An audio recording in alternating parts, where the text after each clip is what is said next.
Assalamualaikum warahmatullahi wabarakatuh. Perkenalkan, nama saya Heri Tri Irawan sebagai dosen jurusan Teknik Industri Universitas Teguh Umar sejak tahun 2020 dengan nomor induk dosen nasional 0028119107.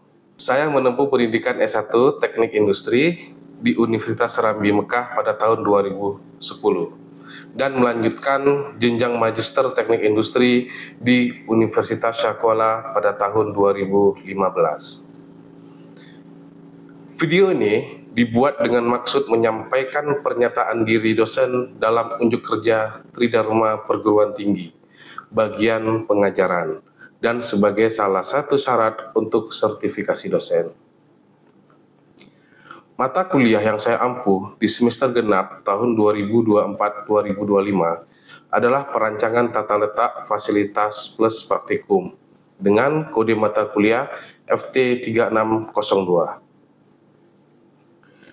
Mata kuliah ini merupakan mata kuliah wajib dengan bobot 3 SKS yang membahas pemahaman dalam mengenai bagaimana merancang dan mengatur tata letak suatu fasilitas melalui pengenalan terhadap teori, prinsip data, tools, pengukuran, evaluasi, dan perancangan perbaikan. Mata kuliah ini dilaksanakan secara tatap muka di ruang kelas. Learning achievement dari mata kuliah ini mengacu pada kurikulum BKSTI untuk memenuhi CPL 3, yaitu kemampuan untuk merancang dan melakukan eksperimen, laboratorium atau lapangan, dan menganalisis dan menerjemahkan data untuk mendukung proses pengambilan keputusan ke teknik industrial. CPL 5, yaitu kemampuan untuk menetapkan metode, keterampilan, dan peralatan teknik modern yang diperlukan dalam praktik ke teknik industrial, serta CPL 7, yaitu kemampuan untuk merencanakan, menyelesaikan, dan mengevaluasi tugas dengan memperhatikan batasan yang diberikan. Mata kuliah ini disampaikan dengan metode DIA, yaitu Delivery, Interaction, and Assessment, dalam proses pembelajaran yang ada di kelas secara offline, yang disebar ke beberapa pertemuan, yaitu yang pertama, mengenai gambaran umum perancangan tata letak fasilitas. Kemudian yang kedua, tujuan dan prinsip perancangan tata letak fasilitas. Kemudian metode penentuan lokasi pabrik. Selanjutnya operation process chart, assembly chart, lembar kerja proses, routing sheet, serta multi process product chart. Selanjutnya aliran material dari hulu ke hilir, from to chart, activity relation chart, total closeness rating, serta activity relationship diagram. Kemudian pertemuan selanjutnya yaitu fasilitas penunjang perusahaan. Pada pertemuan ke-8 dilakukan ujian tengah semester. Kemudian pertemuan ke-9 terkait dengan ongkos material handling. Selanjutnya kebutuhan warehouse, grup teknologi, review artikel, dasar-dasar desain perancangan tata letak fasilitas, presentasi kemajuan proyek, presentasi proyek akhir, dan pelaksanaan ujian akhir semester. Metode penilaian akan saya jabarkan pada pertemuan pertama pada saat kontrak perkuliahan dengan proporsi UTS 15%, UAS 15%, hasil proyek 60%, dan aktivitas partisipatif atau case method 10%. Referensi yang saya gunakan dalam mata kuliah ini adalah sumber pustaka utama adalah buku, serta pustaka penunjang yaitu jurnal yang relevan dengan materi di setiap pertemuannya. Referensi yang saya gunakan adalah sebagai berikut. Demikian video perkenalan diri yang dapat saya sampaikan. Semoga video ini dapat memberikan gambaran terhadap proses pengajaran yang saya lakukan di jurusan Teknik Industri Universitas Teguh Umar. Berikutnya merupakan cuplikan dari proses pembelajaran yang saya laksanakan secara sinkronus tatap muka di ruang kelas. Selamat menyaksikan. Assalamualaikum warahmatullahi wabarakatuh. Selamat pagi, salam sejahtera untuk kita semua. Gimana kabar hari ini? Alhamdulillah kalau sehat ya. Baik, kita hari ini kembali masuk mata kuliah yaitu perancangan tata letak fasilitas plus praktikum. Pertemuan hari ini yaitu pertemuan ke-9 terkait dengan ongkos material handling. Sebelum kita memasuki proses belajar, alangkah baiknya kita berdoa semoga hasil belajar kita mendapat keberkahan Allah SWT. Berdoa kita mulai.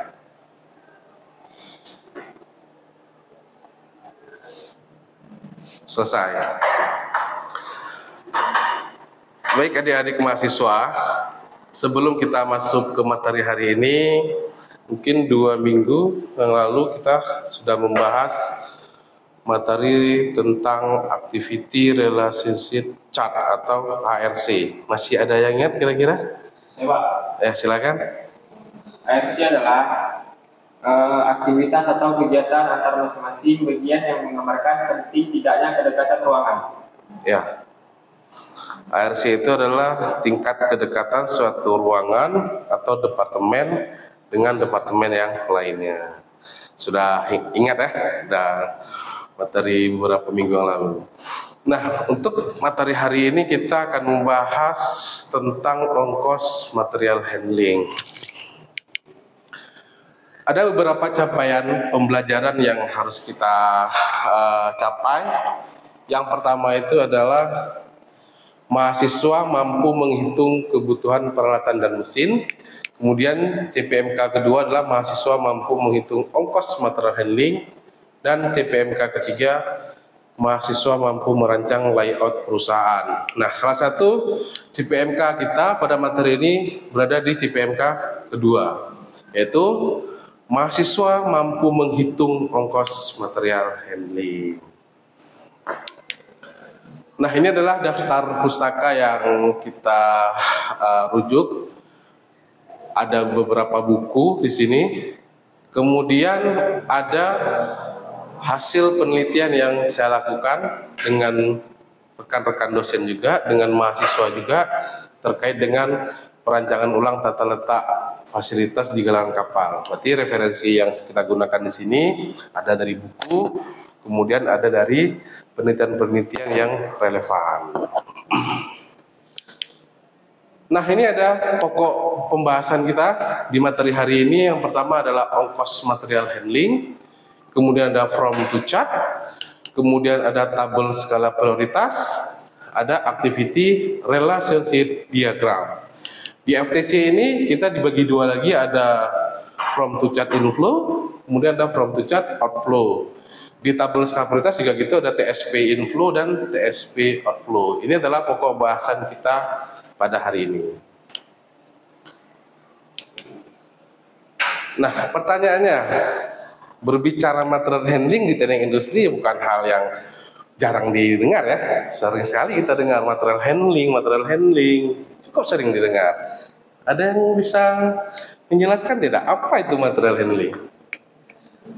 Ya, silakan.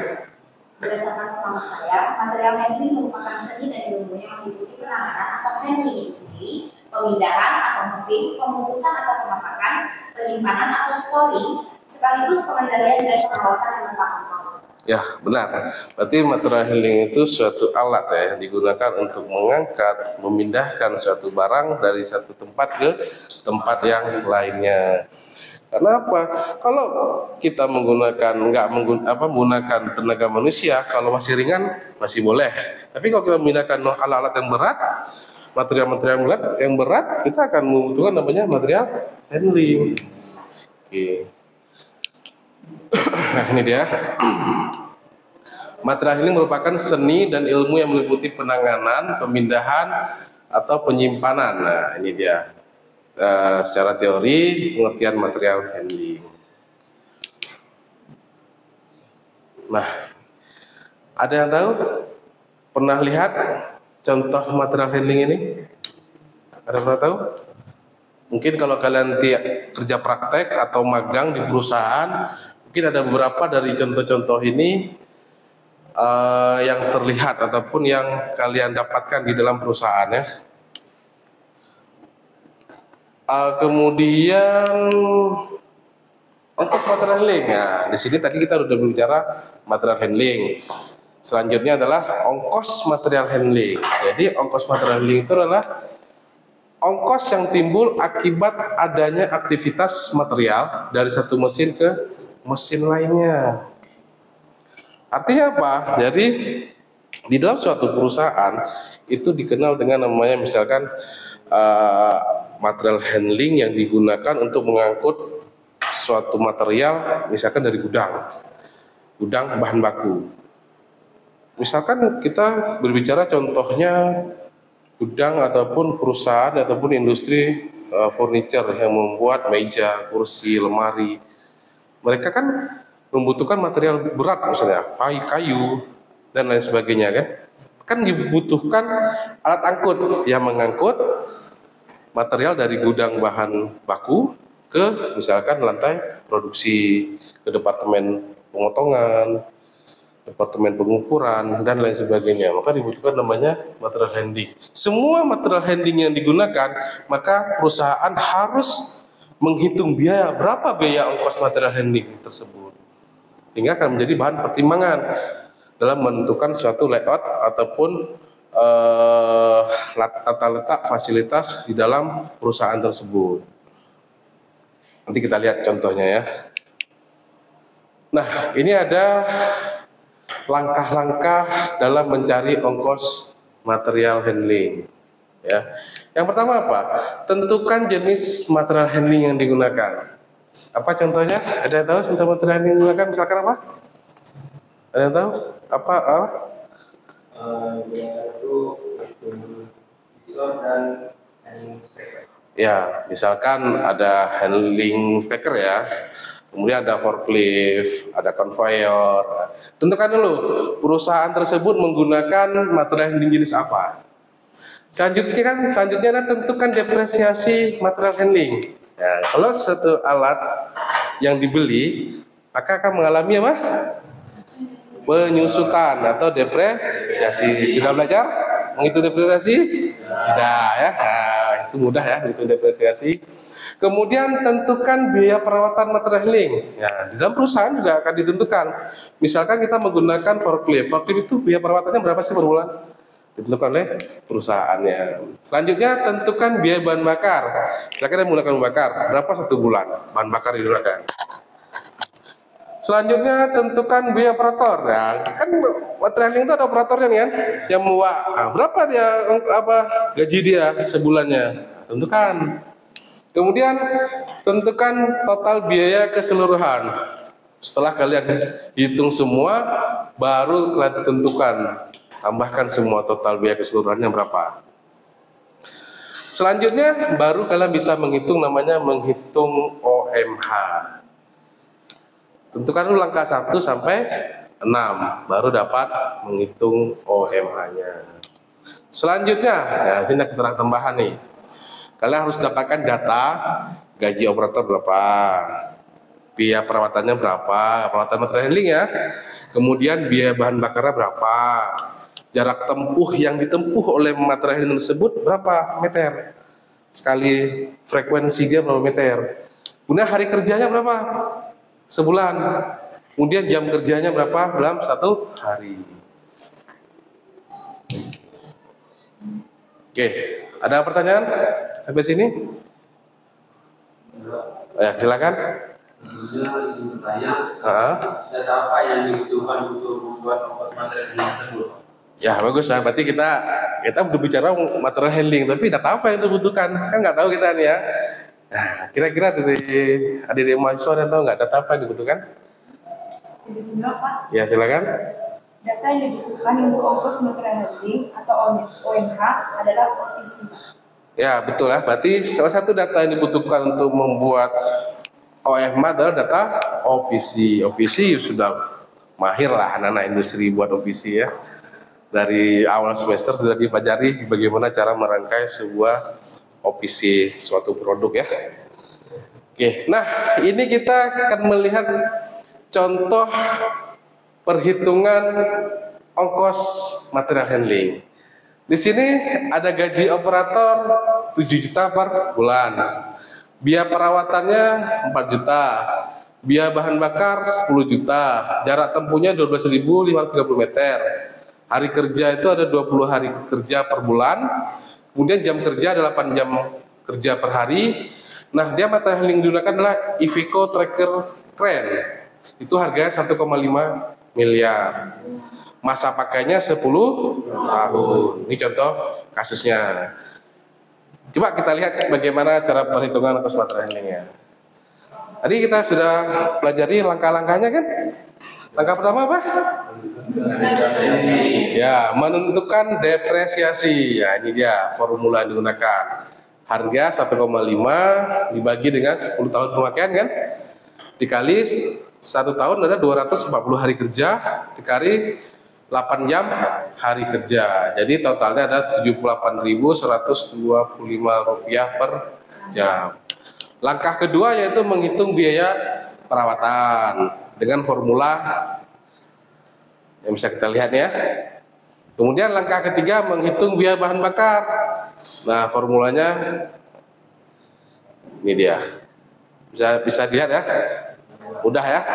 Kemudian langkah selanjutnya adalah menghitung biaya operator. Nah, di sini kan sudah didapatkan berapa operator? 7 juta per bulan. Nah, ini dia. Berarti total biaya operatornya 43.750 rupiah per jam. Langkah kelima menghitung total biaya. Jadi setelah kalian menghitung semuanya, direkap, ditulah total keseluruhannya. Didapatkanlah total keseluruhan biayanya itu 208.875 rupiah per jamnya. Nah, langkah terakhir adalah baru menghitung namanya ongkos material handling. Formula yang digunakan adalah ini ya. Bagikan aja, berarti total biaya yang dikeluarkan tadi dibagi dengan jarak. Ya, jarak per meternya. Dapatlah dia 16.666 rupiah per meter. Jadi ongkos yang dikeluarkan pada alat material handling yang kita tentukan tadi itu per meternya itu 16.666 rupiah per meter. Dapat nih per meternya berapa kan? Selanjutnya apa? Baru kita menghitung ininya. Tabel ataupun track yang dilalui oleh material handler tersebut. Di sini ada beberapa track yang dia lalui. Yang pertama dari pelabuhan menuju ke warehouse. Kemudian dari warehouse menuju ke portment. Dari portment menuju ke gudang shipping. Dari gudang shipping menuju ke tambang. Lihat berapa ongkosnya tadi? 16.666 rupiah per meter. Alat angkutnya Iveco Tracker Crane. Nah, berapa jaraknya?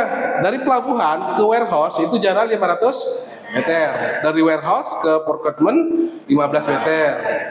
Dari portment ke gudang shipping 15 meter. Kemudian dari gudang shipping ke tambang adalah 12.000 meter. Tinggal kalikan 16.666 dikali 500 dapatnya adalah 8.333.000. Berarti biaya dikeluarkan dari pelabuhan ke warehouse itu adalah 8.333.000. Kemudian dari warehouse ke portment 249.000, portment ke shipping sama.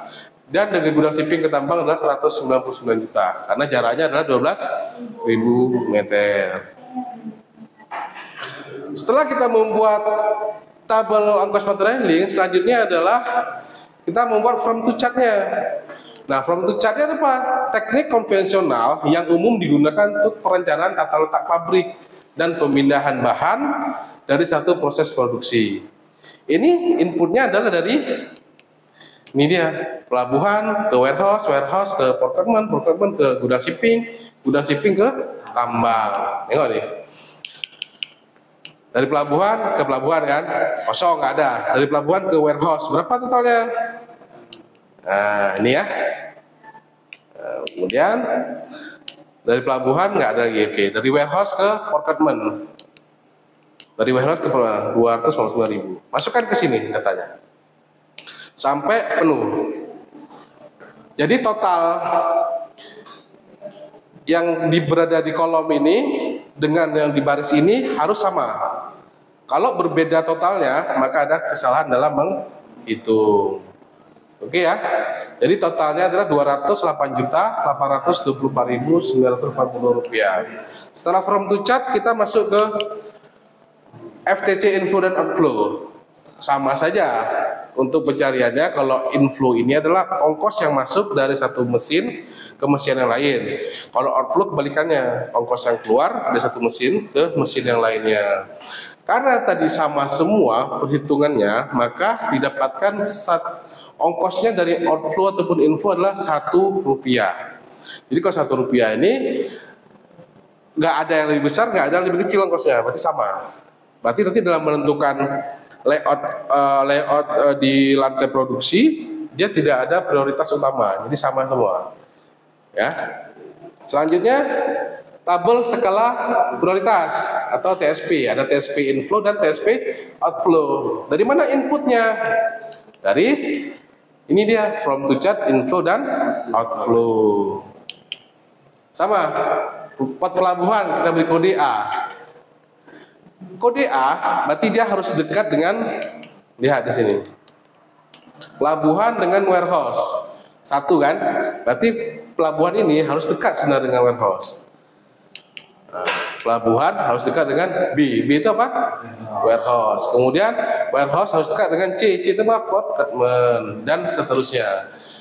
Berdasarkan ini semua, maka selanjutnya kita harus membuat namanya ARD. Inilah contoh lintasan produksi yang dilalui oleh material handling tadi. Mulai dari pelabuhan ke warehouse, ke procurement, gudang shipping dan tambang. Inilah aliran-aliran yang dilalui oleh material handling tersebut. Mudah ya memahaminya kan? Oke. Ada pertanyaan lagi? Saya rasa sudah paham ya. Mudah karena sudah ada contoh-contoh kasusnya. Kalau sudah paham, maka selanjutnya ada tugas. Ini ada tugasnya ya. Nanti dicek kembali di PPT-nya, saya share di Pintu ya. Di Pintu nanti kalian bisa download di situ. Di sini ada contoh kasus yang akan kalian pecahkan. Berapa total ongkos material handling yang dikeluarkan perusahaan, kemudian buat ARD-nya. Oke? Sudah paham tugasnya? Instruksi tugasnya sudah paham? Sudah. Tugasnya dikumpulkan di minggu depan. Baik, kalau emang sudah paham, nanti untuk presensinya silakan buka Pintu masing-masing, langsung klik di situ absen ya hari ini. Baik, jika tidak ada pertanyaan lagi, mungkin kita cukupkan kuliah kita hari ini. Mohon maaf atas segala kekurangan. Saya akhiri, wabillahi taufiq wal hidayah. Wassalamualaikum warahmatullahi wabarakatuh. Waalaikumsalam warahmatullahi wabarakatuh. Demikian deskripsi singkat serta cuplikan proses pembelajaran dari mata kuliah perancangan tata letak fasilitas plus praktikum pada jurusan Teknik Industri Universitas Teguh Umar. Semoga bisa menjadi bahan pertimbangan dalam proses sertifikasi dosen tahun 2025. Terima kasih. Wassalamualaikum warahmatullahi wabarakatuh.